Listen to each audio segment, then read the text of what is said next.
السلام عليكم البنات، مساء الخير عليكم. ان شاء الله كامل تكونوا بخير وتكونوا بصحة جيدة.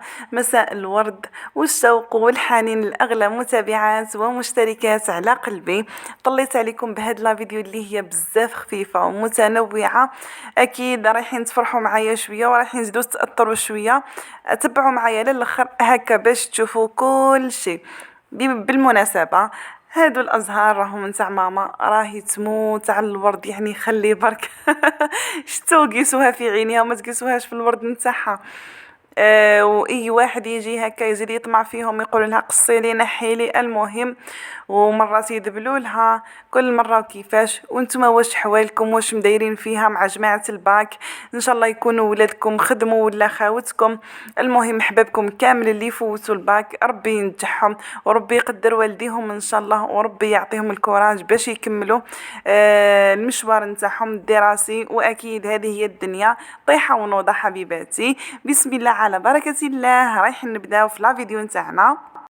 وقبل لا كان نبداو رايحين نصلي ونسلموا على رسول الله. اللهم صل وسلم وبارك على سيدنا وحبيبنا محمد عليه افضل الصلاه والسلام.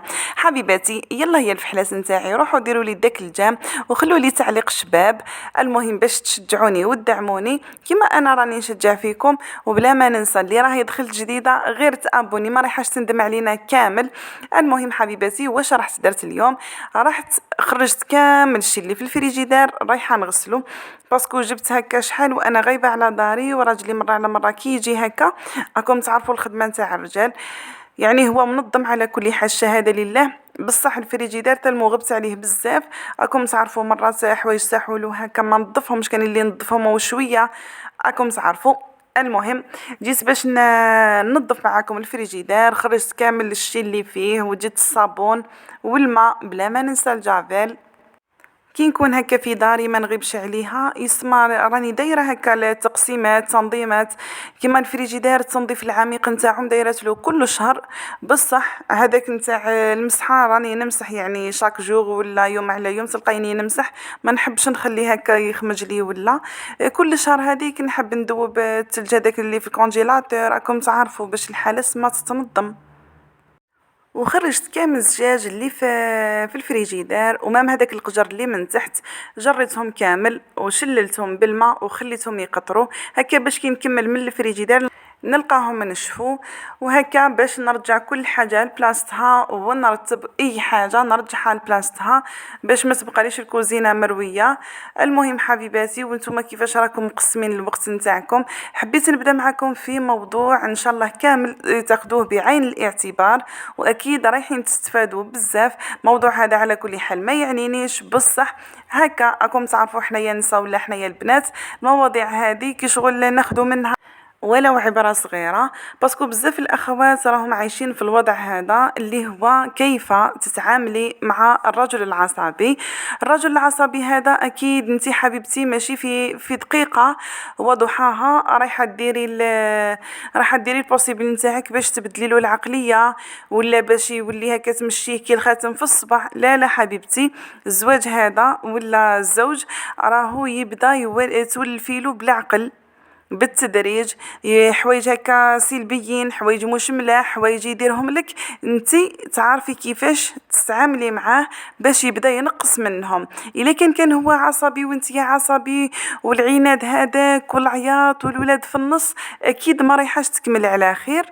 يعني مستحيل راح تكملي على خير، ولا الحياة هذه راح تعيشيها بكل سعادة وهناء.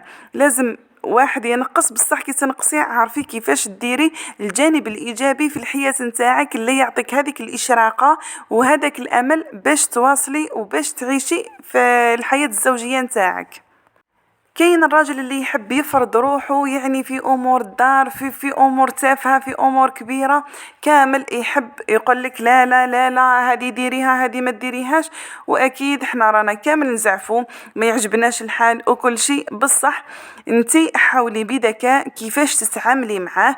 من بين الذكاء هذا تبداي تعرفي له نقاط الضعف نتاعو، فواه راهو يزعف الحوايج اللي راهم يزعفوه ما رايحاش انتيا كامل تناقشي فيهم ولا تجبديهم له، ولا الوقت هذاك غير مناسب ما رايحاش تتناقشي فيهم. وكاينين تاني من بين هادو الرجال العصبيين، باسكو بزاف اللي راهم يعانوا، اللي كما قلت لكم يحبوا يدخلوا رواحهم في كل شيء، هو الامير هو النهي هو الاول هو الاخير.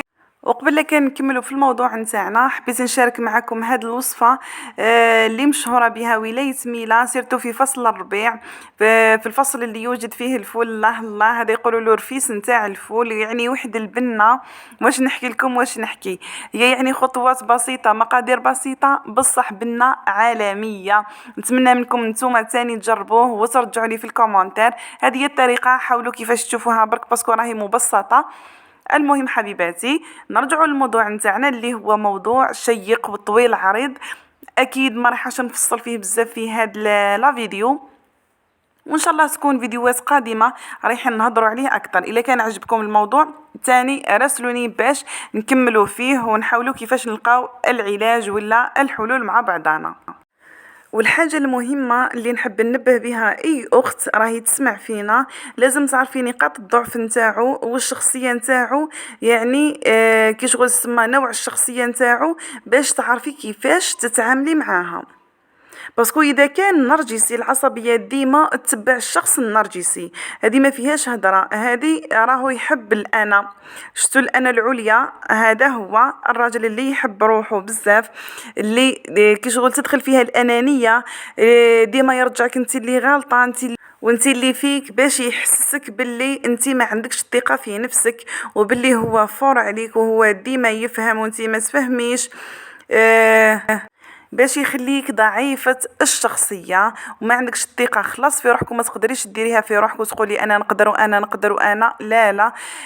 وفي الحقيقة هذا هو الشخص الضعيف اللي هو فيه، احنا كامل فينا نقائص على كل حال، الكمال لله.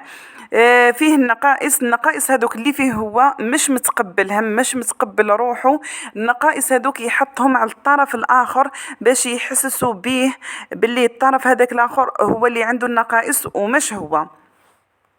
وأول حاجة حبيبتي، أولها وآخرها، هو الرجوع إلى الله سبحانه وتعالى. إحنا لازم صلاتنا ما نفرطوش فيها، الأذكار نتاعنا الاستغفار ثم الاستغفار، لازم تكتري من الاستغفار حبيبتي والأدعية، وتدعي ربي سبحانه، ولازم انتي باش باسكو هذيك هي الثقة الكبيرة اللي يعطيها لك ربي سبحانه بالنفس نتاعك.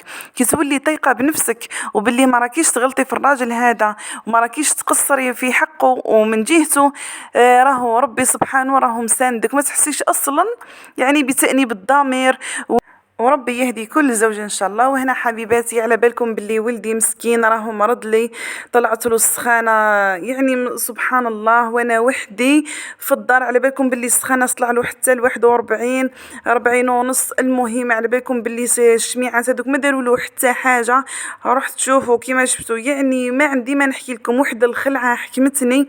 راكم تعرفوا السخانه صعيبه، المرض كامل صعيب، بصح السخانه راهي يعني من اخطر واصعب الامراض. رحت زدت درت له شويه نتاع الزيت وشويه نتاع الملح، ودهنت له كامل الجسم نتاعو باش بدات تنقص له السخانه هذيك، سينو والله قريب ما هبلت. بصح الحمد لله اللي والديا جاو لعندي، هكا جا لعندي بابا ودا ولدي للطبيب، وبعد غادي جا وروحت معاه باسكو ما انا اصلا عندي الخلعه والتخليص خلاص، ما حبتش تهبط له السخانه، وهو غير يبكي وباباه بعيد عليه. يعني الله المستعان، الحمد لله اللي كاينين الوالدين تاني يعوضوني شويه مساكن راهم مواصلين الجهاد نتاعهم مع ولادهم، ربي يقدرهم ان شاء الله. كيما باباه ما يقدرش يجي من الخدمه، مستحيل يقدر يجي، لقيت والديا في كتافي، ربي يخليهم لي وربي يحميهم وربي يطول في عمرهم ان شاء الله ويرزقهم الجنة. قولوا امين حبيباتي، ان شاء الله الوالدية والوالديكم وجميع الوالدين يا رب. المهم حبيباتي، هذه هي لا فيديو نتاعنا، وصلنا لختام لا فيديو، نتلاقى في فيديو مقبلة، مع السلامة.